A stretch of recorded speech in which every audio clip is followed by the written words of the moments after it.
ಬಿಸ್ಮಿಲ್ಲಾಹಿರ್ ರಹಮಾನಿರ್ ರಹೀಮ್. ವೇದಿಕೆಯಲ್ಲಿ ಇರುವ ಮತ್ತು ವೇದಿಕೆಯ ಮುಂಭಾಗದಲ್ಲಿರುವ ಎಲ್ರಿಗೂ ಅಸ್ಸಲಾಮು ಅಲೈಕುಂ ವರಹಮತುಲ್ಲಾ. ಕದ ಅಫ್ಲಹ ಮನ್ ಝಕ್ಕಾಹ ವ ಕದ ಕಾಬ ಮನ್ ದಸ್ಸಾಹ. ಪವಿತ್ರ ಕುರ್ಆನ್ ಸಕ್ಸಸ್ಫುಲ್ ವ್ಯಕ್ತಿ ಯಾರು ಅಂತ ಹೇಳುತ್ತೆ, ಯಶಸ್ವಿಗಳು ಯಾರು ಅಂತ.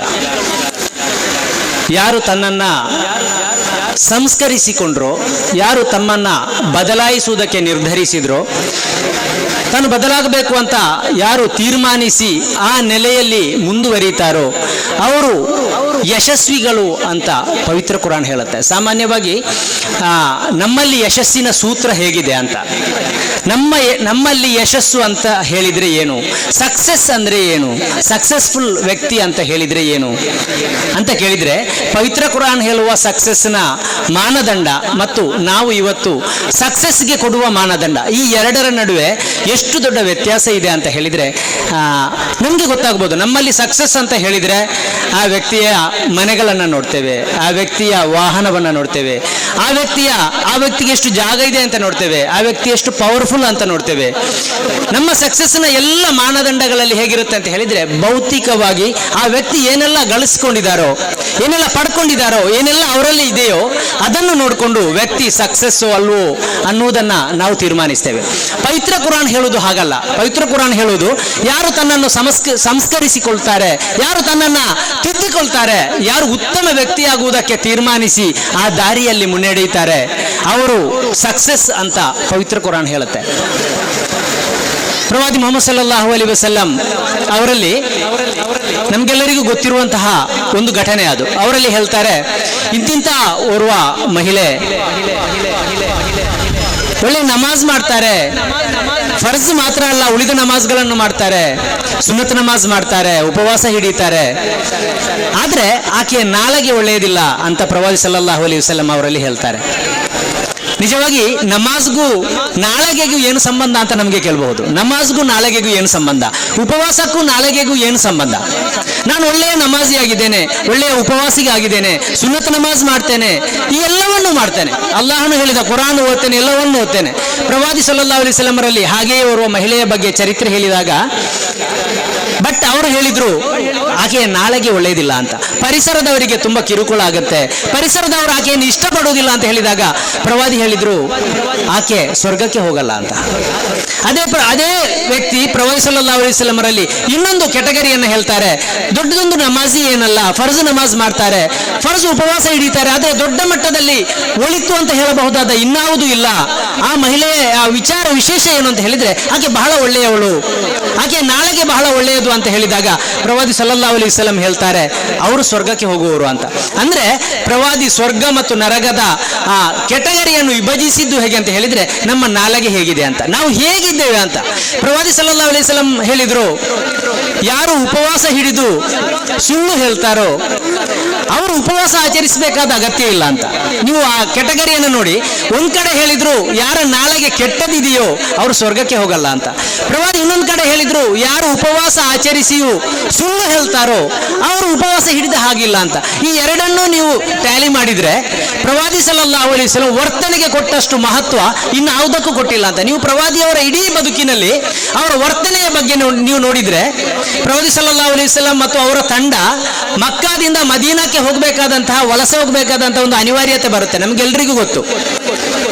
ಪ್ರವಾದಿ ಸಲ್ಲಲ್ಲಾಹು ಅಲೈಹಿ ವಸಲ್ಲಂ ಅನುಯಾಯಿ ಅಬೂಬಕರ್ ಸಿದ್ದಿಕ್ ರಲಿಯಲ್ಲಾಹು ಅನ್ಹು ಅವರು ಮಕ್ಕಾವನ್ನು ಬಿಟ್ಟು ವಲಸೆ ಹೋಗಬೇಕಂತ ತೀರ್ಮಾನಿಸಿದಾಗ ಕಿರುಕುಳ ಹೆಚ್ಚಾಗಿ ಮಕ್ಕಾ ಬಿಟ್ಟು ಬೇರೆ ಕಡೆಗೆ ವಲಸೆ ಹೋಗಬೇಕು, ಇಥಿಯೋಪಿಯಾಕ್ಕೆ ವಲಸೆ ಹೋಗಬೇಕು ಅಂತ ಅಬೂಬಕರ್ ಸಿದ್ದಿಕ್ ರಲಿಯಲ್ಲಾಹು ಅನ್ಹು ತೀರ್ಮಾನಿಸಿದಾಗ ಅವರ ದೊಡ್ಡ ಶತ್ರುವಾಗಿದ್ದ ಇಬ್ನು ದುಗ್ನ ಹೇಳ್ತಾರೆ ಅವರ ಬಳಿಗೆ ಬಂದು, ನೀವು ಇಲ್ಲಿಂದ ಹೋಗಬಾರದು ಅಂತ, ನಾನು ನಿಮ್ಮ ವಿರೋಧಿ, ಆದ್ರೆ ನೀವು ಈ ನಮ್ಮಿಂದ ಹೊರಟು ಹೋಗಬಾರದು ಅಂತ. ಯಾಕೆಂತ ಹೇಳಿದ್ರೆ ನೀವು ಒಳ್ಳೆಯವರು ಅಂತ. ಅಬೂಬಕರ್ ಸಿದ್ದಿಕ್ ರಲಿಯಲ್ಲಾಹು ಅನ್ಹು ಅವರ ವಿಚಾರಧಾರೆಯ ಬಗ್ಗೆ ಹೇಳಿದಲ್ಲ, ಅವರು ನೀವು ಒಳ್ಳೆಯವರು ಅಂತ, ಆದ್ರಿಂದ ನೀವು ನಮ್ಮೂರಿನಿಂದ ಹೋಗಬಾರದು ಅಂತ. ನಿಮ್ಮ ವಿರೋಧಿ ನಾನು, ನಿಮ್ಮ ವಿಚಾರಧಾರೆಯ ವಿರೋಧಿ, ನಿಮ್ಮ ವಿಚಾರಧಾರೆಯಲ್ಲಿ ಪಸರಿಸಬಾರದು ಅಂತ ತಿಳ್ಕೊಂಡವ ನಾನು, ಮತ್ತು ಅದನ್ನು ಪ್ರಬಲವಾಗಿ ವಿರೋಧಿಸುವ ವ್ಯಕ್ತಿ ನಾನು, ಆದ್ರೆ ನೀವು ಒಳ್ಳೆಯವರು, ನೀವು ಇಲ್ಲಿಂದ ಹೋಗಬಾರದು ಅಂತ. ಅಂದ್ರೆ ಇಡೀ ಇಸ್ಲಾಮಿನ ಇಡೀ ಇತಿಹಾಸ ನೋಡಿದ್ರೆ, ನೀವು ಇರಾಗುವೆಗೆ ಹೋಗಿ ಪ್ರವಾದಿ ಸಲ್ಲಲ್ಲಾಹು ಅಲೈಹಿ ವಸಲ್ಲಂ ಮೊದಲ ಬಾರಿ ಇಕ್ರಾ ಅಂತ ಹೇಳಿ ಅವರಿಗೆ ಅವತೀರ್ಣಗೊಂಡಾಗ ಅವರು ಭಯ ಪಡ್ತಾರೆ ಪ್ರವಾದಿ. ಮತ್ತು ಸೀದಾ ಖದೀಜಾ ರಲಿಯಲ್ಲಾಹು ಅನ್ಹಾ ಅವರ ಬಳಿಗೆ ಬಂದು ಹೇಳ್ತಾರೆ, ನನಗೆ ಏನೋ ಆಗಿದೆ, ನನಗೆ ಹೊದಿಸು ಅಂತ ಹೇಳ್ತಾರೆ. ನನಗೆ ಜ್ವರ ಬಂದ ಹಾಗೆ ಆಗುತ್ತೆ, ನನಗೆ ಏನೋ ಆಗಿದೆ ಅಂತ, ನನಗೆ ನೀನು ಹೊದಿಸು ಅಂತ ಹೇಳಿದಾಗ ಖದೀಜಾ ಹೇಳುವುದಿದೆ, ನಿಮಗೆ ಏನು ಆಗಲ್ಲ, ಯಾಕೆಂತ ಹೇಳಿದ್ರೆ ನೀವು ಒಳ್ಳೆಯವರು, ನೀವು ಕುಟುಂಬ ಸಂಬಂಧವನ್ನ ಬೆಳೆಸ್ತೀರಿ, ಇನ್ನೊಬ್ಬರಿಗೆ ಒಳಿತನ್ನ ಬಯಸ್ತೀರಿ, ನಿಮಗೆ ಏನೂ ಆಗಲ್ಲ ಅಂತ. ಯಾಕೆ ಹಾಗೆ ಹೇಳ್ತಾರೆ ಅಂತ ಹೇಳಿದ್ರೆ, ಪ್ರವಾದಿ ಇಡೀ ಬದುಕಿನಲ್ಲಿ ಮತ್ತು ಪ್ರವಾದಿ ಕಲಿಸಿದ ನಮಗೆ ಚರಿತ್ರೆ ಹೇಗೆ ಅಂತ ಹೇಳಿದ್ರೆ, ನಿಮ್ಮಲ್ಲಿ ವರ್ತನೆ ಒಳ್ಳೇದಿರಬೇಕು ಅಂತ, ನಿಮ್ಮ ಮಾತು ಒಳ್ಳೇದಿರಬೇಕು, ನೀವು ಸುಳ್ಳಾಡುವವರಾಗಬಾರದು, ನೀವು ಭ್ರಷ್ಟಾಚಾರ ಎಸಗುವವರಾಗಬಾರದು, ಮೋಸ ಮಾಡುವವರಾಗಬಾರದು, ವಂಚನೆ ಮಾಡುವವರಾಗಬಾರದು. ಎಲ್ಲಿಯವರೆಗೆ ಅಂತ ಹೇಳಿದ್ರೆ, ನಿಮ್ಮಿಂದ ನಿಮ್ಮ ನೆರೆಕರೆಯವರಿಗೆ ಮತ್ತು ಇತರರಿಗೆ ಯಾವುದೇ ತೊಂದರೆ ಆಗಬಾರದು ಅಂತವರು ಪ್ರವಾದಿ ಹೇಳಿದ ಅಂತವರು ಸ್ವರ್ಗಕ್ಕೆ ಅಂತ. ಯಾಕೆಂತ ಹೇಳಿದ್ರೆ ವರ್ತನೆಗೂ ನನ್ನ ಒಳಿತಿಗೂ ಮತ್ತು ನನ್ನ ಪರೋಕ್ಷ ಸ್ವರ್ಗಕ್ಕೂ ಬಹಳ ಹತ್ತಿರದ ಸಂಬಂಧವನ್ನ ಪ್ರವಾದಿ ಮುಹಮ್ಮದ್ ಸಲ್ಲಲ್ಲಾಹು ಅಲೈಹಿ ವಸಲ್ಲಂ ಮತ್ತು ಪವಿತ್ರ ಕುರ್ಆನ್ ಕೂಡ ನಮಗೆ ಬಹಳ ದೊಡ್ಡ ಮಟ್ಟದಲ್ಲಿ ಸಂಯೋಜಿಸಿ ಹೇಳಿದೆ. ಆದ್ದರಿಂದ ನಾನು ಹೇಳ್ತಾ ಇರುವುದು, ಈ ರಂಜಾನ್ ಯಾಕೆ ಅಂತ, ಯಾಕೆ ನಾವು ಇಲ್ಲದಿದ್ರೂ ಕೂಡ ನಮಾಜ್ ಮಾಡ್ತೇವೆ, ನಾವು ಬೇರೆ ದಿನಗಳಲ್ಲಿ ಉಮ್ರಾ ಮಾಡ್ತೇವೆ, ಹಜ್ ಮಾಡ್ತೇವೆ, ಮತ್ತೆ ಯಾಕೆ ರಂಜಾನ್ ಒಂದು ತಿಂಗಳು ನಮಗೆ ಅಲ್ಲಾಹನು ಕೊಟ್ಟಿದ್ದಾನೆ ಅಂತ ಹೇಳಿದ್ರೆ, ಇದು ನಿಮ್ಮ ಮುಂದಿನ 11 ತಿಂಗಳಿಗೆ ಇದೊಂದು ಪರೀಕ್ಷೆ ಅಂತ. ನೀವು ಮುಂದಿನ 11 ತಿಂಗಳವರೆಗೆ ಈ ಒಂದು ತಿಂಗಳಲ್ಲಿ ನಾವು ಒಳ್ಳೆಯ ನಮಾಜಿ ಆಗಿರ್ತೇವೆ, ರಾತ್ರಿ ಕೂಡ ಮಸೀದಿಗೆ ಹೋಗ್ತೇವೆ, ರಾತ್ರಿ 12 ಗಂಟೆಗೆ ಎದ್ದು ಕಿಯಾಮುಲ್ ಲೈಲ್ ಮಾಡ್ತೇವೆ, ಸುಳ್ಳು ಹೇಳಲ್ಲ, ಮೋಸ ಮಾಡಲ್ಲ, ಸಂಜೆ ಆಗುವಾಗ ಮನೆಗೆ ತಲುಪ್ತೇವೆ, ಓಡೋಡಿಕೊಂಡು ಮಸೀದಿಗೆ ತಲುಪ್ತೇವೆ. ಈ ಎಲ್ಲವನ್ನು ಮಾಡೋದು ಯಾಕೆಂತ ಹೇಳಿದ್ರೆ, ಈ ಒಂದು ತಿಂಗಳಲ್ಲಿ ಬಹಳ ಭರ್ಜರಿಯಾಗಿ ಇದನ್ನೆಲ್ಲವೂ ನಾವು ಮಾಡ್ತೇವೆ.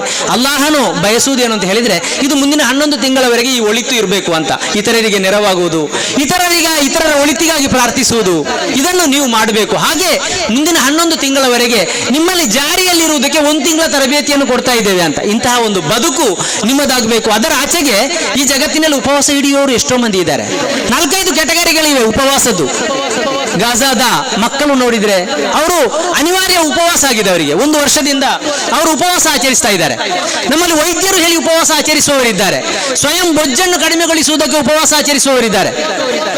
ಉಪವಾಸ ಬೇರೆ ಬೇರೆ ರೀತಿಯಲ್ಲಿದೆ. ಆದರೆ ಈ ಉಪವಾಸದ ವಿಶೇಷತೆ ಏನು ಅಂತ ಹೇಳಿದ್ರೆ, ಇದು ಮುಂದಿನ 11 ತಿಂಗಳವರೆಗಿನ ನಿಮಗೆ ತರಬೇತಿ ಇರುವಂತಹ ಉಪವಾಸ. ಆ ತರಬೇತಿಯನ್ನು ಪಡ್ಕೊಳ್ಳೋದಕ್ಕಾಗಿ ಮಾತ್ರ ಈ ಉಪವಾಸವನ್ನು ಆಚರಿಸಬೇಕು. ಈ ಹಿನ್ನೆಲೆಯಲ್ಲಿ ಬದುಕನ್ನು ಸಂಸ್ಕರಿಸಿಕೊಳ್ಳೋಣ. ಕದ ಅಫ್ಲಹ ಮನ್ ಝಕ್ಕಾಹ ವ ಕದ ಕಾಬ ಮನ್ ದಸ್ಸಾಹ. ಯಾರು ತನ್ನ ಆತ್ಮವನ್ನ ಸಂಸ್ಕರಿಸಿಕೊಳ್ತಾರೆ ಅವರು ವಿಜಯಿಗಳಾಗ್ತಾರೆ ಅಂತ ಪವಿತ್ರ ಕುರಾನ್ ಹೇಳುತ್ತೆ. ಆ ಸಕ್ಸಸ್ಫುಲ್ ಆದ್ಮಿಯ ಪಟ್ಟಿಯಲ್ಲಿ, ಆ ಯಶಸ್ವಿಗೊಂಡವರ ಪಟ್ಟಿಯಲ್ಲಿ ನಮ್ಮ ಹೆಸರು ಸೇರ್ಪಡೆಯಾಗಬೇಕಾದ್ರೆ ನಾವು ಸ್ವಯಂ ಬದಲಾವಣೆಗೆ ಮತ್ತು ತಿದ್ದಿಕೊಳ್ಳುವಿಕೆಗೆ ತಯಾರಾಗಬೇಕು.